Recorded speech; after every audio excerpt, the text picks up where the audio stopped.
Salut tout le monde, comment vous allez en ce mois de novembre? La période d'Halloween est passée, j'espère que vous en avez bien profité. De notre côté, après les 4 vidéos qu'on vous a fait sur les tueurs en série, vidéos que vous pouvez retrouver sur notre chaîne YouTube bien évidemment, on va reprendre les vidéos d'histoire de type thread horreur telles qu'on le faisait avant. Pour cette vidéo, on va se rapprocher de quelque chose de plus paranormal que pour les autres vidéos. Du moins, c'est un peu l'impression que ça donne. N'hésitez pas à nous dire en commentaire si vous préférez quelque chose de plus réaliste comme les intrusions ou les meurtres, ou justement quelque chose axé sur l'inexplicable et le paranormal. Ok, sur ce, on est parti, on va découvrir ensemble le cas étrange de cette histoire. L'histoire que je vais vous raconter est celle d'Émile, qui n'avait alors que 9 ans, et elle s'est déroulée en 2006. C'était une journée lambda, et il était alors chez sa tante et son oncle. Il avait aussi sa mère, sa petite sœur de quelques mois, sa cousine de 8 ans et son cousin de 7 ans. Son père était parti au travail à ce moment-là. C'était pendant les vacances d'hiver et ils étaient en train de fêter l'anniversaire de son cousin ce jour-là. Émile avait profité toute la journée avec eux et ils étaient prévus qu'avec sa mère, ils rentrent chez eux le soir après les festivités, mais au final, ils vont rester manger avec eux le soir. Vu que ça fait toujours plaisir aux enfants, sa tante et sa mère proposent de commander McDo et partent avec la petite sœur, qui n'était encore qu'un bébé, les laissant seule avec son oncle. Pour patienter, vu qu'il commençait à faire sombre, Émile et ses cousins se sont dit que ce serait drôle de se faire peur et de se raconter des histoires d'horreur.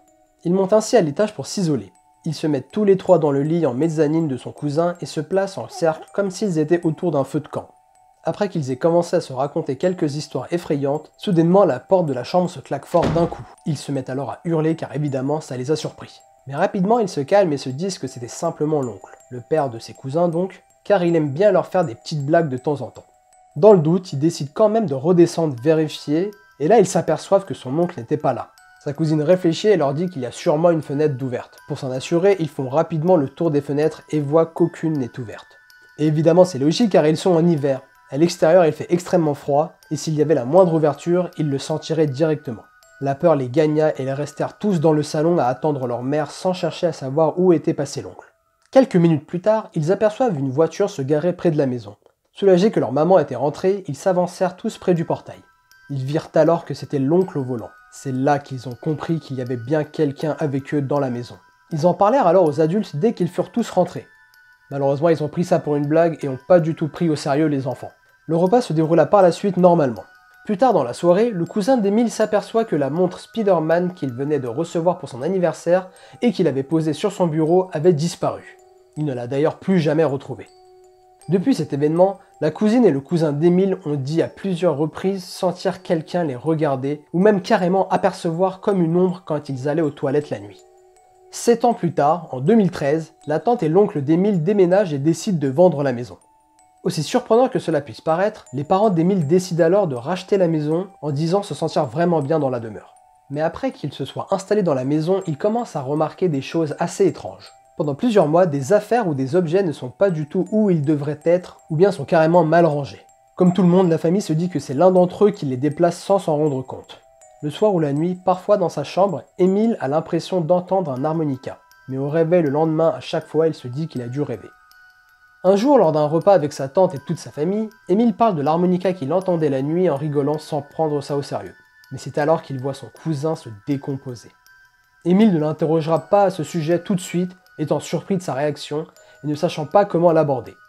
Le soir après qu'il soit rentré, il décide quand même de lui envoyer par message s'il avait vu ou entendu quelque chose, vu qu'il dormait exactement dans la même chambre que lui avant. Le cousin d'Émile lui répondit alors qu'il avait lui aussi entendu comme le son d'un harmonica certaines nuits. Émile était alors choqué, mais aucun des deux ne voulut en parler plus à ce sujet. Ils en restèrent alors là, et par la suite, Émile oublia petit à petit ce détail. Quelques mois après, lors de cette même année, ses parents accompagnés de sa petite sœur partent à un mariage situé loin de chez eux. Émile se retrouvera donc tout seul dans la maison pendant 3 jours et 3 nuits. Le premier jour et la première nuit, il passe l'après-midi à regarder des séries et tout se passe normalement. Il n'y a rien à signaler. Le deuxième jour, il décide de sortir avec un ami et sort donc de chez lui, laissant la maison vide. Le soir venu, il rentre chez lui tout seul et remarque une fois dans sa chambre que le bord gauche de ses draps était un peu froissé, comme si quelqu'un s'était assis sur le bord du lit. Vous pouvez vous dire que ce détail peut paraître anodin, que c'est rien et qu'il y a toujours des marques sur un lit. Le problème, c'est qu'Émile nous explique qu'il est du genre très maniaque. Il ne peut pas sortir de sa chambre sans que son lit soit parfaitement fait, sans aucun pli. Donc à ce moment, il comprend tout de suite qu'il y a quelque chose d'anormal. Il envoie directement un message à sa mère et par chance, celle-ci lui répond rapidement et les conseille d'appeler la police, en sachant qu'ils ne feront sûrement rien pour si peu. Émile décide quand même de tenter. Comme prévu, les policiers ne prennent pas son appel au sérieux, et pire encore, ils lui disent qu'il n'a pas intérêt à recommencer ce genre de canular si c'est pour leur faire perdre leur temps. Émile est dépité, mais il est aussi déterminé et se met donc à fouiller lui-même la maison pour être sûr. Heureusement, il ne trouve rien ni personne. Pour se détendre, il décide donc d'aller prendre une douche.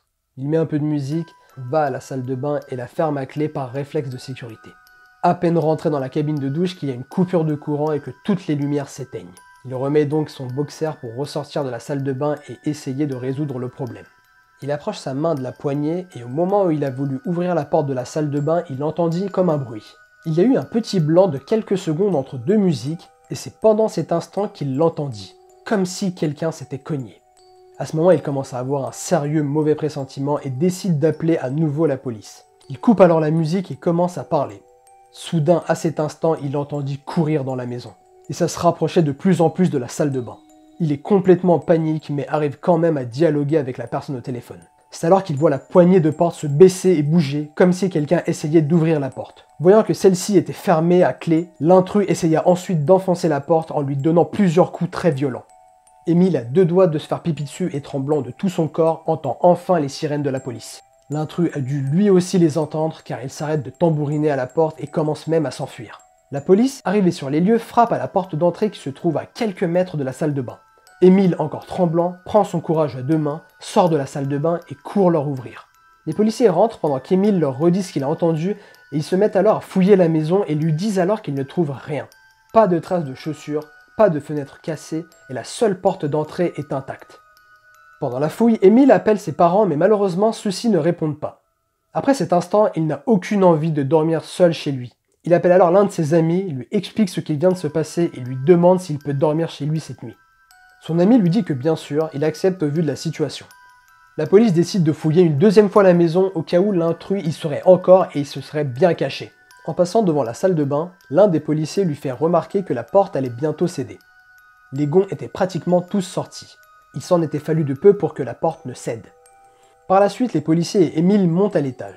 C'est alors qu'en faisant le tour, ils aperçoivent une trappe au plafond pour monter au grenier, chose qu'Émile n'avait pas remarqué la première fois lorsqu'il avait fait le tour de la maison. Émile leur dit que c'est inutile d'aller y voir car ni lui ni sa famille n'ont jamais réussi à l'ouvrir, même en mettant complètement leur poids sur la lanière qui est censée ouvrir la trappe. Le policier décide alors d'essayer quand même et étonnamment la porte s'ouvre sans même devoir forcer. Tout le monde comprend alors que c'est bizarre. Les policiers demandaient alors à Émile de s'écarter au cas où car il comptait aller voir au grenier. La situation est tellement étrange qu'Émile commence à nouveau à paniquer malgré la présence des policiers. Comment se faisait-il que le policier ait réussi à ouvrir la trappe sans forcer alors que personne n'avait réussi avant? L'agent monte donc au grenier et lorsqu'il ne le voit plus, il entend comme de l'agitation. À ce moment, le policier commence à crier « Levez-vous !» Puis ils entendirent une voix beaucoup plus grave crier en retour. Ils comprirent alors tous qu'il y avait bel et bien quelqu'un dans la maison et que c'était en fait l'inconnu qui bloquait la trappe de l'intérieur pour qu'on ne puisse pas l'ouvrir. Cette fois-ci, il avait probablement oublié de la bloquer en fuyant dans la panique. Par la suite, un agent de police descendit toutes les affaires de l'homme. Un matelas et quelques babioles. Mais Émile vit alors qu'il y avait parmi les objets une montre Spider-Man et un harmonica.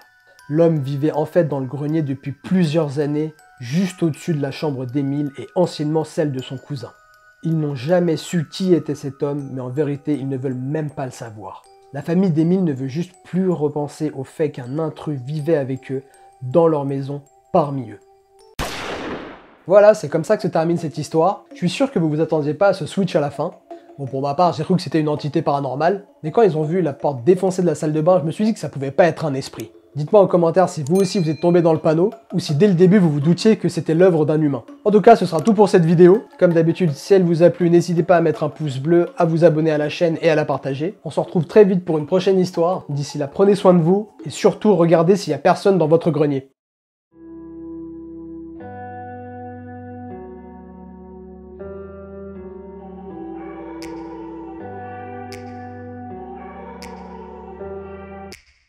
Take me back to a place where I felt at home. Take me back to a day when we weren't alone. Take me back to an age when the world felt small.